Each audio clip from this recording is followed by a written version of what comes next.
station today. He is on assignment. I'm going to flip it over to my almost 25-year-old daughter, Maris Cherry Weiss, and she's going to actually tell us about our sponsor. So take it away. Mark and Doug will be back in a moment. But in the meantime, have you given any thought to becoming one of our sponsors? Unlike some podcasts that don't even attempt to address heated issues of importance, or whose producers believe that they are infallible, Mad Radio exists to take on those topics that are being largely neglected by the mainstream print and broadcast media. So if you'd like to help make Mad Radio a sustainable communications tool, we hope you consider supporting us. Just send us an instant message if you want to learn more details about our attractive yearly advertising rates. And if you think someone else might benefit from being one of our sponsors, be sure to let that person know too. Either way, we hope you'll spread the word about our podcast and keep listening to us. Remember, we're Mad Radio, edgy and engaging talk radio that is anything but comfortable. Excellent. Thank you, Maris. And, of course, tonight's broadcast is brought to you by McCurdy Mortgage Corporation. Max Scarce, who is one of our listeners, also one of the 600-plus guys who we talk about. He's the proprietor of McCurdy, and they're a big sponsor of ours, and we'd like to thank them so much for being part of the network. So we just paid the bills, which is important, and we've talked about the pension, and we've talked about what we consider what's been unjust. Let's pivot a moment and let's talk about baseball itself, because that's the whole thing that brings us together in the first place, is that round ball with the red seams. It's just something that, as I think it was Jim Bouton once said, you spend your whole life trying to grip it, and at the end you realize it gripped you. And so that's why we do this, because we talk baseball. So we're going to talk to Dave. Dave, I got a quick question for you, which is, how does it feel? I mean, I think you were a 28-year-old rookie sensation, so you paid your dues big time in the minor leagues, and then you finally make it. You get up there to the expansion Senators, and you're starting an all-star game for the American League. How did you feel when you were on that mound that day throwing that first pitch? Boy, I'll tell you, I felt more excited, I think, when it was in Washington, and I was standing in the outfield, and I saw all the All-Stars coming in from the National League, Willie Mays, Hank Aaron, Stan Musial, all those guys. I'm going, what in the world am I doing here? But I knew I deserved to be there, because I was one of the top pitchers in the league at that time, and I had beaten the Yankees 3 straight times, and I know that's why Houck picked me. So when I got at Wrigley Field, that's where the training in minor leagues come in. I was so used to pitching in AAA against top level players. Even though this was a notch higher, I was ready for it. Even though you'd never know it after I hit Grote with the first pitch I threw. You'd think I was pretty nervous. This ball got away from me, but I hit him right in the ribs. But anyway, was I nervous? Not really. I was more nervous watching the guys take batting practice or watching the players come on the field. Were always my idols. Than I was nervous on the mound. I have a question for, I'm not going to say 60-year-old Stenhouse, okay? Don't worry. But I do have a question for Michael.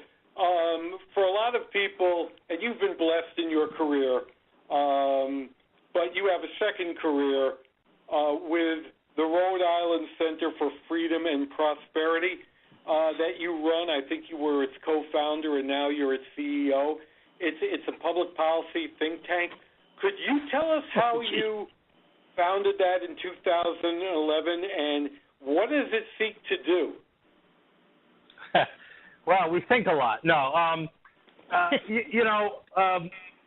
a lot of so we are a public policy think tank. We believe in free markets. We believe in as little government regulation and taxation as possible, and that with that freedom, it'll lead to more prosperous society. So that's basically our tenet, our belief system. But it's really a baseball thing. I mean, baseball teaches you. So I'm not even though I'm a Harvard economist, degree, I'm not like really studied in all the great economic philosophies. My philosophy is kind of sports economics.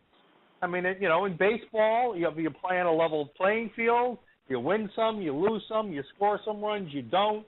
If you strike out, you get up the next time and you go back up there again, and that's what America's all about. You as an independent family or an entrepreneur, you try your best. You might win in business, you might lose, but you get up and you don't ask for a helping hand, right? You don't rely on that. You do the best you can as an individual, and then when a lot of individuals are successful, you have a really great team or a really great country. So my belief system in public policy is very grassroots. It's from life. I saw my dad come home after his career. My mom had to go back to college, and my dad, without really any business, he built himself in the insurance business, and then started his own property casualty insurance agency. My mom went on to get her degree, her master's degree, and then she was a teacher for 25 years.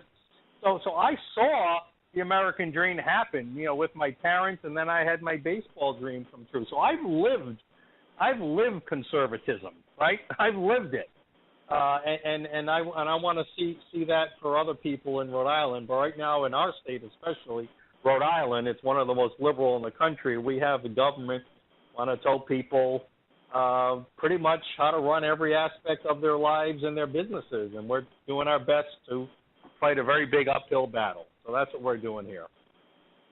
If you want more information about the Rhode Island Center for Freedom and Prosperity, they have a Twitter handle. Their handle is @RI Center Freedom, and I'm pretty sure their website is rifreedom.org. That's www.rifreedom.org.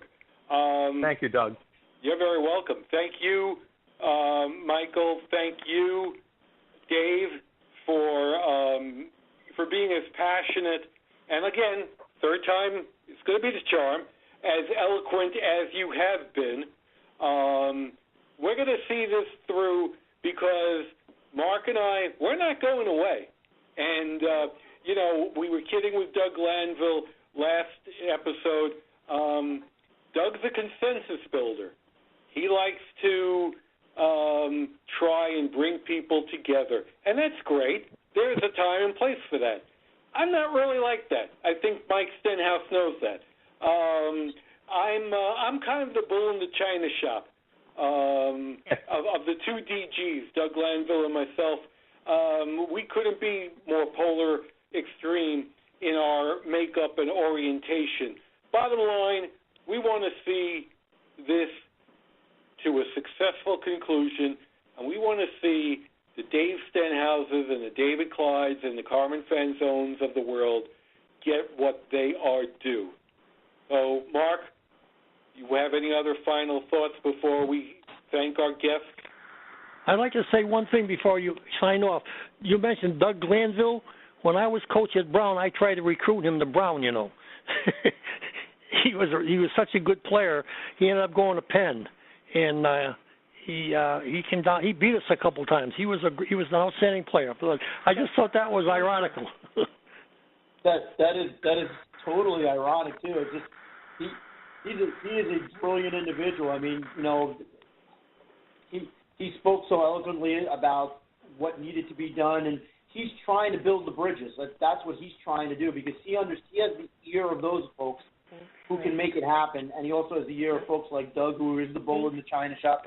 I guess if you're the bull in the china shop, I'm probably just the jokester who just kind of tags along with you. So, but I'm glad to be along with it too, guys.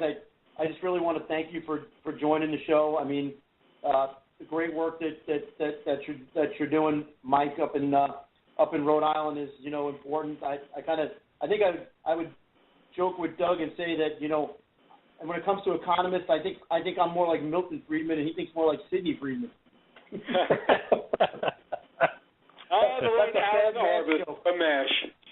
Was that a bad mash joke or what? It could have gone over people's heads. You never know. Well, Milton Friedman's my hero, no question about that. Yes, he's my guy too. Dr. Thomas Sowell is one of my guys also. those are my economics guys. So that's Yep. enough of me. But Yep. yeah, I mean, thank you so much for joining us. We just want to keep getting the word out there, and you know, we hope to maybe get you guys back again sometime, because I mean, sometimes some shows 45 minutes to an hour is way too much, and for this one, since we had the Daily Double over here, it was actually way too little. But we obviously have a time constraint, and maybe once we're on our new network coming up in, well, we can't really talk about that yet, but it's coming down the road. We're going to be reaching some more listeners. Maybe we'll get you guys back on. All right, Terrific. Thank you, Mark. Thank you, fellas. Thank you for the efforts that you're putting in to help us guys out. I know all the guys in my category really appreciate it, because we're sort of helpless to do anything. So we appreciate it. Well, we're with you guys. Thank you. Thanks, Don. Thanks, Mark. Thank you, Dave. Thank you, Mike. Okay. Good night. Good night.